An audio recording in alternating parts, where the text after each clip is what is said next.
Letter 11. I am easy here. Dear Lady Mary, another question I get asked continually by Turks and non-Turks alike is why do I continue to travel to Turkey year after year after year? It comes in second to the question, why did you go to Turkey in the first place? Travel in and of itself can be both a challenging and exhilarating thing, especially in Turkey. As you put it in one of your first letters, Lady Mary, travel there is like an opera performance. This country is certainly one of the finest in the world. Hitherto, all I see is so new to me. It is like a fresh scene of an opera every day. After my first trip in 1978, I began to truly understand the rewards of travel. I discovered that I could receive my nourishment from the differences of others, but that it would take an investment of effort to discover them and to break the wall of stereotypes. And that type of investment meant repeated visits. We are very similar, Lady Mary, and we would have made excellent traveling companions. I, too, became interested in the social life and Islam, have strenuously self-studied the language and poetry, visited mosques and ancient monuments, and I travel there alone without my husband. I, too, am very interested in the lives of women and their issues of education, health, equal opportunity, and marriage. Like you, I question my own religion by looking at another one. We both were able to gain insight into various issues because we were women and foreigners and people of a certain standing.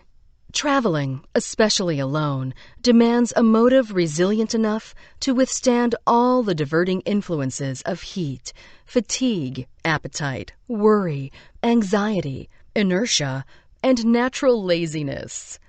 When you are in a foreign place, such simple incidents as mutual incomprehension, melancholy, and two brief encounters provide as much insight into yourself as they do about the country you are in.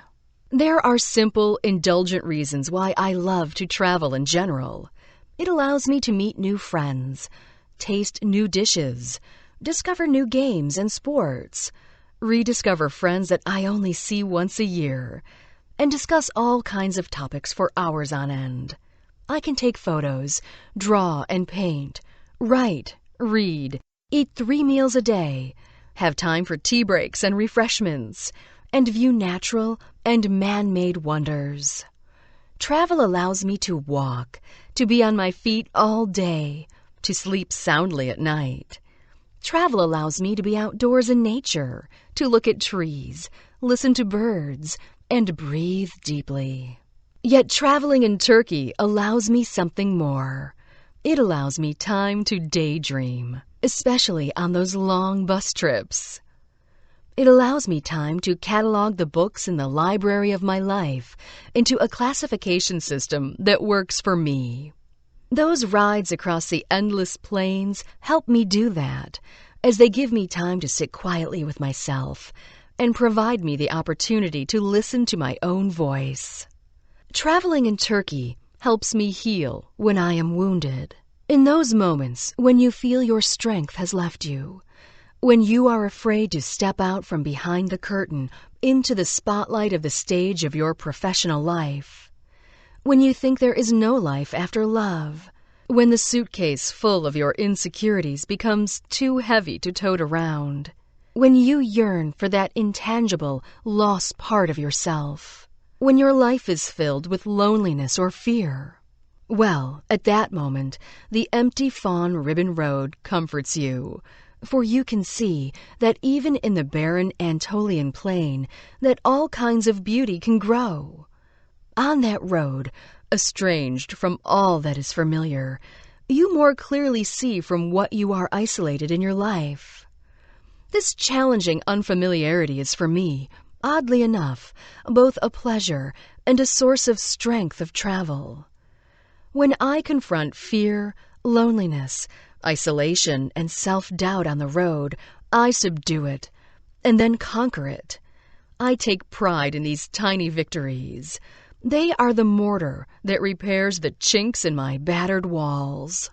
In Turkey, even when traveling alone, one can feel safe doing these simple things, and one can truly relax, something I certainly cannot do in New York, where I must be constantly on guard. On a trip through Turkey, in that happy interval between home and the resolution of the unknown, I have found a country meant for a traveler, full of gentle hands, refreshment, and havens from weariness or worry. One of the things you admired most in your friend Fatima was her engaging spirit. She is very curious after the manners of other countries, and has not that partiality for her own so common to little minds. I, too, do not wish to have a little mind, and so I travel. Yes, there are so many joys particular to travel in Turkey. Your first letters from Adrianople show great enthusiasm and zest, and I can sense your excitement and delight at discovering not only Ottoman society, but the world of travel itself. You experienced a wide range of travel and tourist experiences similar to mine. You stayed in one of the Sultan's palaces, and I have stayed in the Chirağan Hotel, a former Sultan's palace.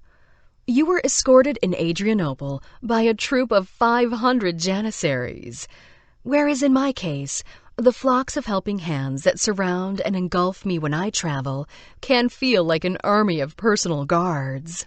You describe with rapture the pleasure of the Turkish hot baths, the sight of over 200 half-naked women and their curiosity towards you.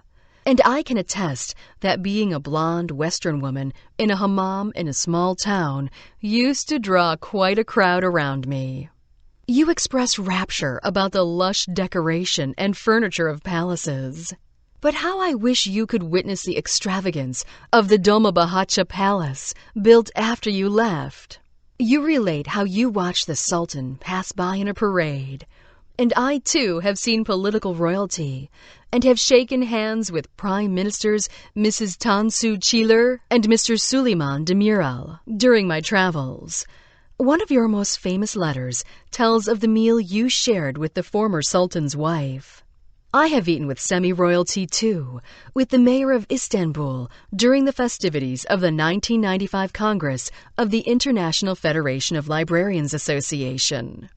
Another letter reveals how you dressed up in Turkish clothes to more easily visit religious sites. And I, too, have a special outfit specifically for the road, which covers my arms and legs and head, and which allows me to pass directly through streets and into any building I wish. I have also enjoyed purchasing babouche slippers, fezzes, scarves, and woolen socks at a bazaar to play dress-up in my hotel room.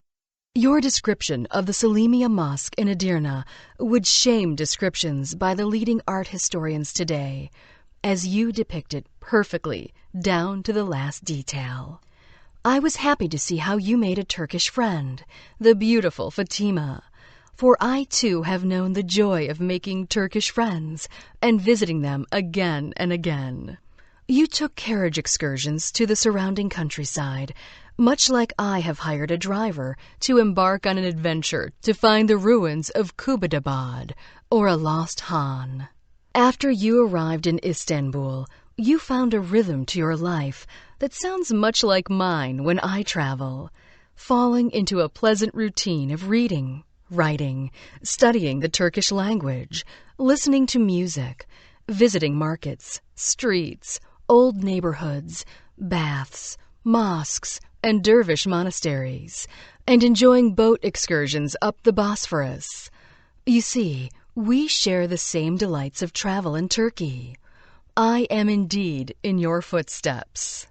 Your joy as a traveler and tourist especially shines forth in your letters written from Istanbul, passages of which would shame the attempts by modern travel writers to capture the essence of this pearl of a city. Your boat ride up the Bosphorus, with its gardens, forests, and mosques, stacked like a curio cabinet adorned by the most skillful hands. Your description of visits to the Topkapi sectors, Hagia Sophia, Suleymaniye, and Sultan Ahmet mosques, the Hippodrome, and a whirling dervish lodge still ring true today. Like you, I have enjoyed many thrills during my travels in Turkey. I have trod the same roads as did Paul before writing many of his epistles. I have walked in the shadow of the ghosts of Alexander the Great, Santa Claus, Justinian and Theodora, Rumi, Herodotus, Julius Caesar, and Mother Mary. I have swum, like Cleopatra, in Sida in the shadow of an antique Roman theater. I have prayed in the same mosques as did sultans, attended performances in the same amphitheaters as the Greek emperors, and I have set out to discover the world from the same town as the famed geographer Strabo. A particular joy for me in Turkey is discovering ancient trees. I have taken shade in the many 500 to 600-year-old plane trees planted by sultans, and which have weathered storms, famines, and wars. They still stand tall today, inspiring us by their resilience. I understand why Turks believe that every tree is a soul, and why wedding parties stop to tie votive ribbons on them. Many of these venerable trees have impressed my memory as vividly as the interior of any historic mosque. The giant trees of the mystic Muradiyah cemetery of Bursa, the twin courtyard trees of the Tash Khan in Merzifon, and the Bayezid II complex in Amasya, the trees standing guard outside the Çile Han in Karaman, the sprawling old tree in Bursa on the road up to the Uludağ, and the tree planted by Sinan in the mosque courtyard of the Atik Valide Mosque in Üsküdar. I have eaten in a hotel restaurant in Airdire built around a tree. Whenever I see one of these giant souls, I imagine how they grew along with Turkey during its march of history, from Suleiman the Magnificent to Ataturk through to our present day, where an impressive program of Turkish national forests protects them for future generations. I have traveled in many towns, both famous and unknown, in bustling metropolises, and in 10 home villages. I have been in villages and towns where I was the only woman with my head uncovered. It would be impossible here for me to give you my personal and individual impressions of the over 250 cities, towns, and villages I have visited in Turkey. My list of favorites is too long. From these places, I have gained a wealth of experiences and visual joys and pleasures for all of the senses, much like you did. As exciting as it is to read your travel descriptions, Lady Mary, what a regret it is that you never knew the joys and frustrations of traveling alone on the road. I have traveled in Turkey both in rented cars and by intercity buses, each with their own pleasures and frustrations. The excellent network of buses that links all of Turkey today should be a model in transportation efficiency for the rest of the world. Years ago, however, things did not run as efficiently. The ritual of a trip, with the chaotic bedlam of the bus stations, freely interpreted departure and arrival times, hawkers, the constant game of musical chairs to ensure that no woman sits next to a man, stops all along the way to pick up 3 passengers and 10 horseflies, dreadful heat, travelers with cardboard boxes with string, burlap bags, sports bags, provisioned with every conceivable snack for the long haul, was an experience of humanity in motion. Travel by automobile allows greater liberty to investigate out-of-the-way sites otherwise inaccessible. But Turkish roads are notoriously full of dangerous drivers. I have known the trepidation of being pulled over by the side of the road by a grim machine-gunned soldier, only to have him smile at me and say, "May the road in front of you be open and clear, lady visitor." There are other travel frustrations that you did not get to experience, Lady Mary, as you were always in the company of guides, interpreters, and those 500 janissaries. The infamous tourist office, for example, was always a rich source of perplexity. Tourist offices 30 years ago were very meager affairs. They were gray and dusty places, with torn plastic chairs and a low coffee table and some vague travel brochures scattered on top of it, always in the one foreign language version that was of no use to you. You were invariably the only customer there, and despite their every intention and will to be of service, the clerks were of limited help. You often did much better asking for information in pharmacies, which proved to be excellent places to get instructions. Particularly aggravating when traveling alone are the carpet touts that follow you all day long, dog your every step, jump out at you from behind every turn, oftentimes forcing you to flee the street to the haven of your hotel room to escape their badgering.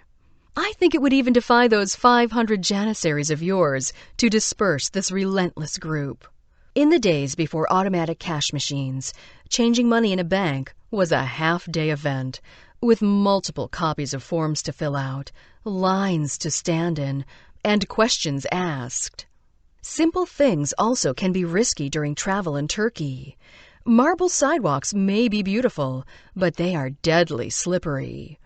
Concrete sidewalks, on the other hand, are often full of potholes and loose tiles that pitch you forward into some spectacular falls. There are rarely side rails along precipices. The worst threats come from the packs of small children that descend upon you like a circling school of sharks sensing blood. In the town of Siirt one year, children started to follow me in ever-increasing numbers. When I became disoriented and asked a man for directions, he took pity on me and decided to accompany me to help find the mosque I was looking for. It was in a poor section of town, and by the time we got near it, we were surrounded by over 60 children, aged 4 to 9, mostly boys. The horde of children became more and more intense, screaming, hopping, pushing, grabbing, pulling, pushing, and throwing things. For the first time in my life, I was afraid that I was going to be pulled apart by the limbs. The man was even more afraid than I was, which heightened my panic all the more. It was then that I decided to become my own janissary and belled out a large "Yatar! Enough!" which broke the spell, and we were able to push our way through. I fear that it is the last time that man will be so kind as to help a tourist in need. How ironic it should be that the only time in Turkey I felt threatened should have come from children. One other particular danger is unfortunately all too frequent in Turkey. I will never forget the 2 earthquake tremors I felt in southern Turkey. The one in 1998 left 110 dead, and which was a foreshadow of the horror to come the next year. Despite the frustrations of the road, the views of the stunning Turkish countryside are worth every bit of it. The dirt road coming out of İncesu to Urgup is particularly dramatic. A spiral climb to the top of the hill, which opens up to the surprise of a breathtaking view over the entire Göreme Valley of Cappadocia. The drive from Nida to Çiftehan, through the Ağadalar and the Bolkar Mountains, through the famous Crusader Ciligian Gates, one of the rare passes through the Taurus Mountains, offered some of the most beautiful scenery I have ever seen in Turkey, and perhaps in the world. On the drive to Artvin, through the Ardahan fields of green grass and wild flowers, I saw wild mares galloping freely, with their colts dancing behind them. One of my favorite drives is the stunning climb from Tokat to Sivas over the Çamlıbel Pass, which offers a 360-degree vista over the whole country. And if you look closely, you can see the Kongal sheepdogs at work in the brown fields below. I relish the hours spent on these roads, with the sound of the wind in the car window being the only sound to break the silence. I take many of the recollections of that silence and harmony back with me in the suitcase of my memory, and I unpack those luminous moments on the nights when I feel a captive of the concrete city where I live. I recall those perfect drives and that enchanting solitude as some of the most beloved and long-lasting of my travel memories. You were happy in Turkey, Lady Mary. I can feel it. As I said in a previous letter, to this day, I will never be able to find the words to express a natural feeling of happiness and contentment that I experience when I am in Turkey. I especially feel it in your final letters from Istanbul, which are tinged with great sadness at having to leave too soon. I am now preparing to leave Constantinople, and 'tis with regret. But I am used to the air and have learnt the language. I am easy here. You took a suitcase full of imperishable memories home, like I do each time, didn't you? Like a fountain of remembrances to drink. I have cried at the airports. I have had people cry at my departure, even though I had only met them for a few days prior. I, too, have had women pour water over the threshold upon my departure so that my voyage would go smoothly. I, too, have had a passport agent, seeing my tears, speak softly to me and say, "But you will come back to us again, promise?" Yet you did have to leave, and upon your return, you experienced the full circle of what being a traveler means. You were glad to be home. For despite our love of travel, or the consideration we hold for foreign countries, there is no place like home. Understanding that and rejoicing at homecoming are some of the sweetest rewards of crossing bridges. I can taste your ale and pippins along with you in this, one of your most touching letters. I cannot help looking with partial eyes on my native land. That partiality was certainly given us by nature to prevent rambling, the effect of an ambitious thirst after knowledge which we are not formed to enjoy. All we get by it is fruitless desire of mixing the different pleasures and conveniences which are given to different parts of the world and cannot meet in any one of them. After having read all that is to be found in the languages I am mistress of, and having decayed my sight by midnight studies, I envy the easy peace of mind of a ruddy milkmaid who, undisturbed by doubt, hears the sermon with humility every Sunday. Having not confused the sentiments of natural duty in her head by the vain inquiries of the schools, who may be more learned, yet after all must remain as ignorant. And after having seen parts of Asia and Africa, and also made the tour of Europe, I think the honest English squire more happy, who verily believes the Greek wines less delicious than March beer, and the African fruits have not so fine a flavor as golden pippins, and the beccafugas of Italy are not so well tasted as a rump of beef, and that, in short, there is no perfect enjoyment of this life out of old England. I pray God I may think so for the rest of my life, and since I must be contented with our scantly allowance of daylight, that I may forget the enlivening sun of Constantinople. Yes, to come home tempers the sadness of leaving Turkey. Yet this country became a home to you too, as it has for me, and we are all the richer for it. Dashing around the world to discover 1,000,000 countries holds no interest for me, nor do I think it makes me a more interesting person. It is not a point of honor for me to notch countries and continents visited on my belt. I wish to savor my version of the process of travel.